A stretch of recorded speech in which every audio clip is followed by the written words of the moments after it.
بسم اللہ الرحمن الرحیم نحمده ونصلی علی رسولہ الکریم عن عبداللہ بن عباس رضی اللہ تعالی عنہ قال ما ظہر الغلول فی قوم الا القى اللہ فی قلوبهم الرعب ولا فشى الزنا فی قوم الا کثر فیہم الموت ولا نقص قوم المکیال والمیزان الا قطع عنہم الرزق ولا حکم قوم بغیر حق الا نشا فیہم الدم ولا خطر قوم بالعہد الا سلط علیہم العدو.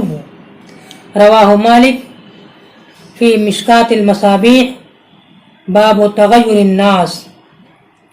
حضرت عبداللہ بن عباس رضی اللہ عنہ فرماتے ہیں کہ جب کسی قوم کے اندر ملی اور قومی امانتوں میں خیانت کی عادت راہ پا جائے تو اللہ تعالی اس سے جرأت اور ہمت چھین لیتا ہے، اور جس قوم میں زناکاری پھیل جائے تو اس قوم کی نسل ختم ہونے لگتی ہے، اور جب کوئی قوم ناپ تول میں کمی کرنے لگ جائے تو اس سے خوشحالی رخصت ہو جاتی ہے، اور جس قوم میں حق کے خلاف فیصلے ہونے لگ جائیں تو اس میں کشت خون، قتل و غارت گری راہ پا جاتی ہے، اور جب کوئی قوم بدعہد ہو جائے تو اس پر دشمن مسلط کر دیا جاتا ہے. محترم سامعین کرام و ناظرین، یہ مشکات شریف کی ایک حدیث ہے جس میں بتایا گیا کہ 5 قومی امراض جو بڑے خطرناک ہیں اور اس کے نتائج کیا ہوں گے اس کی تفصیل اس حدیث میں بیان کی گئی ہے.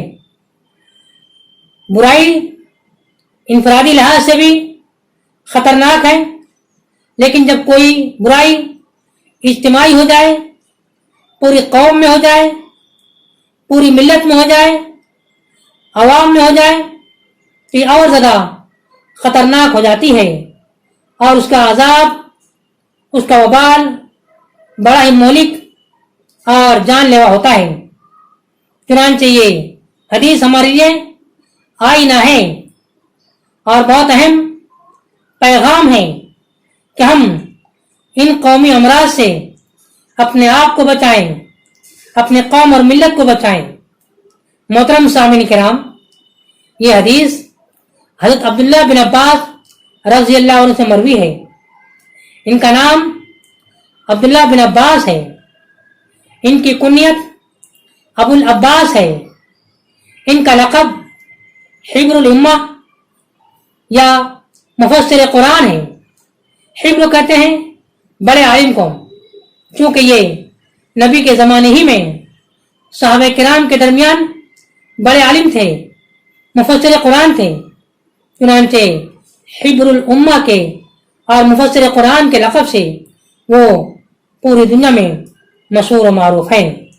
ان کی ولادت ہجرت سے 3 سال پہلے ہوئی اور وفات سن 68 ہجری میں ہوئی.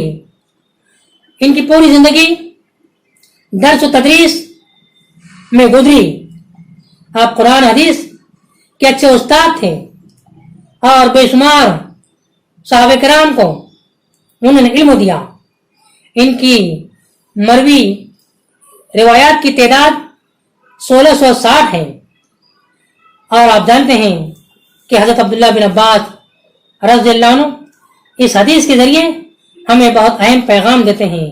پہلی چیز انہوں نے فرمایا کہ ما ظہر الغلول فی قوم الا القى اللہ فی قلوبهم الرعب، کہ جس قوم کے اندر ملی اور قومی امانتوں میں خیانت کی عادت پیدا ہو جاتی ہے، خیانت بڑھ جاتی ہے، تو اللہ تعالیٰ اسے جرأت چھین لیتا ہے.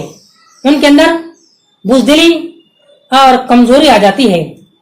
اکثر خطاب میں نبی علیہ السلام نے اس بات کو واضح کیا کہ لا ایمان لمن لا امانت لہ، اس شخص کا ایمان ہی نہیں جس کے اندر امانت داری نہیں، ایمانداری نہیں۔ اور ایک دوسرے حدیث میں اللہ کے نبی علیہ السلام نے اسے منافق کی علامت بتائی کہ اذا اؤتمن خان، کہ جب اس کے پاس کوئی امانت رکھی جائے تو اس میں خیانت کرتا ہے۔ اس لحاظ سے معلوم ہوا کہ یہ خیانت بہت بری بیماری ہے، یہ خطرناک بیماری ہے، اور جب بیماری قوموں میں پھیلتی اور پھولتی ہے تو اس سے ان کے اندر بزدلی اور کمزوری پیدا ہوتی ہے۔ جیسا کہ ایک دوسرے حدیث میں اللہ کے نبی علیہ السلام نے یہ بات واضح کی کہ ان قریب دنیا کی دوسری قومیں تمہیں ختم کرنے کے لیے اس طرح عمر پڑے گی جس طرح کھانے والے دسترخوان پر ٹوٹ پڑتے ہیں۔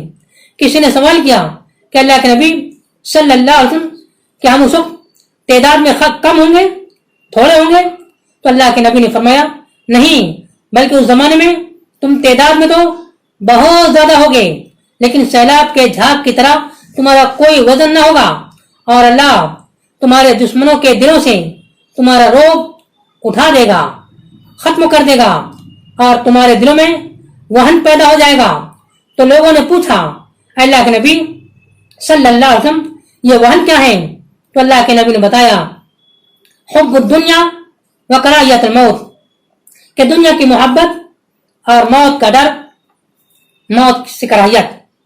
اس سے معلوم ہوا کہ جب مسلمان خیانت میں آگے بڑھ جائیں، کوئی روک ٹوک کرنے والا نہ ہو، تو یہ خیانت کی عادت بڑھتی جاتی ہے، اور جب خیانت بڑھے گی تو ظاہر بات ہے امانت داری ختم ہوگی، اور جب امانت داری ختم ہوگی تو ظاہر بات ہے ایمان بھی خطرے میں پڑ جائے گا۔ اس سے بات سمجھ آتی ہے کہ جس کے اندر جتنا زیادہ امانت داری ہوگی اتنا زیادہ ہمت جرت سے کام لے گا، وہ کسی سے نہیں ڈرے گا سوائے اللہ کے۔ پھر دوسری چیز بتایا کہ جس قوم میں زناکاری پھیل جائے تو اس قوم کی نسل ختم ہونے لگ جاتی ہے۔ زنا بہت بڑی بیماری ہے۔ اللہ تعالیٰ نے خود فرمایا وَلَا تَقْرَبُوا الزِّنَا إِنَّهُ كَانَ فَاحِشَةً وَسَاءَ سَبِيلًا، کہ زنا کے قریب بھی مت جاؤ، وہ فحش کام ہے، بہت برا راستہ ہے۔ اس کے مقابلے میں اللہ تعالیٰ نے نکاح کی تعلیم دی ہے۔ نبی علیہ السلام نے نکاح کو اپنی سنت بتایا ہے، اور نکاح کی سنت کے ذریعے ہم پاکیزہ معاشرہ تعمیر کر سکتے ہیں اور کرنا چاہیے۔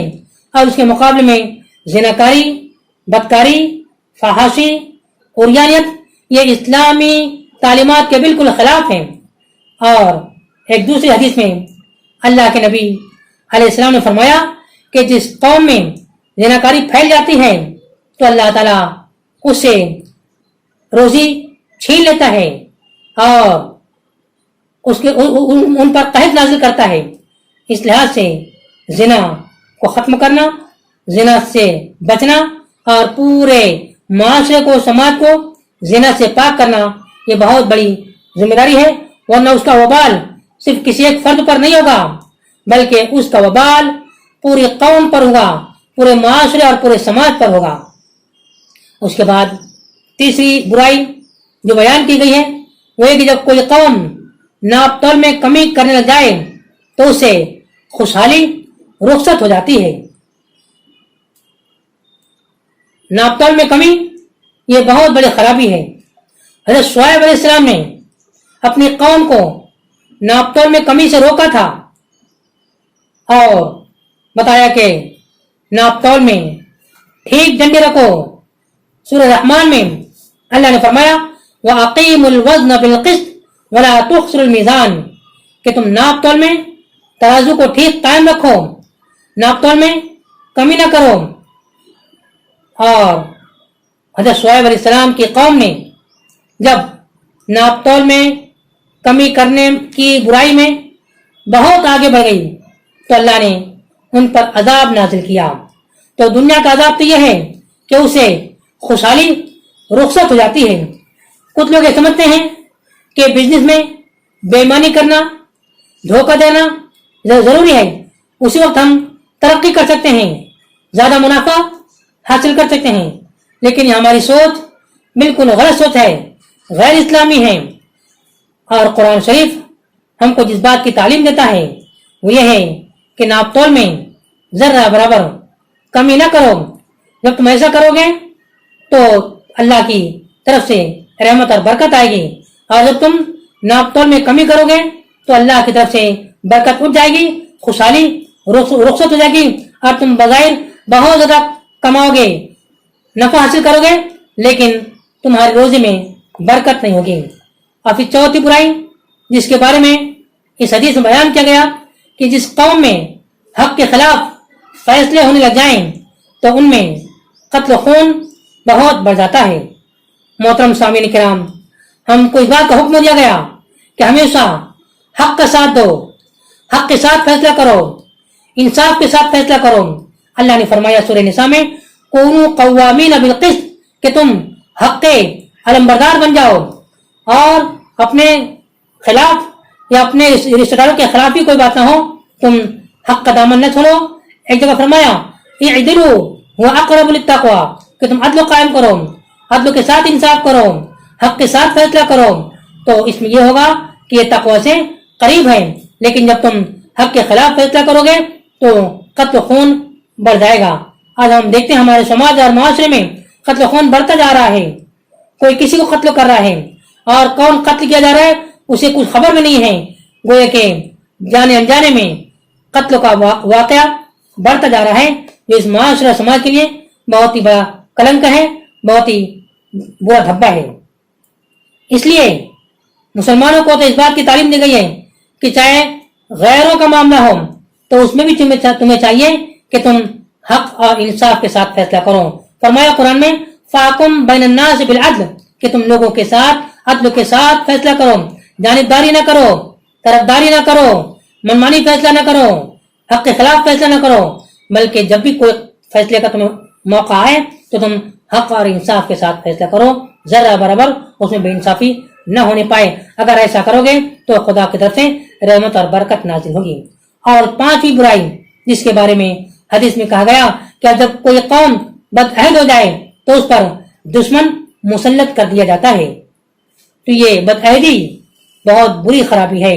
اللہ کے نبی علیہ السلام نے اکثر خطبے میں یہ بات واضح کی، لا دینا لمن لا عہد لہ، کہ اس کے پاس دین ہی نہیں جس کے پاس عہد کی پاسداری نہ ہو، عہد کو پورا نہ کرتا ہو، وعدے کو وفا نہ کرتا ہو، تو یہ وعدے کی خلافی بہت سنگین جرم ہے۔ اللہ تعالیٰ نے مختلف مقامات پر اس بات کو واضح کیا کہ ان العہد کان مسئولا، کہ تم جو بھی عہد کرتے ہو، جو بھی وعدہ کرتے ہو، اس کے بارے میں تم سے پوچھا جائے گا۔ اور یہ بات واضح کی گئی کہ جب وعدہ کرو تو وعدے کو پورا کرو۔ منافق کی یہ خرابی بیان کی گئی ہے کہ وَإِذَا وَعَدَ أَخْلَفَ، کہ جب وہ کوئی وعدہ کرتا ہے تو وعدہ خلافی کرتا ہے، تو یہ وعدہ خلافی سنگین جرم ہے۔ اور جب یہ بڑھ جائے پورے قوم میں، پورے معاشرے میں، تو اس کے اندر کمزوری پیدا ہوتی ہے، ان کی طاقت اور قوت ختم ہو جاتی ہے، اور اس پر دشمن مسلط کر دیا جاتا ہے۔ اس لحاظ سے ہمیں دیکھیں کہ یہ پانچوں گناہ، خیانت، زنا، ناپ تول میں کمی، حق کے خلاف فیصلہ کرنا اور بدعہدی کرنا، یہ سنگین جرم ہے۔ اس لیے قرآن شریف میں بھی جگہ جگہ اس کی تفصیلات بیان کی گئی ہے، اس سے روکا گیا ہے، اس کی خرابیوں کو واضح کیا گیا ہے۔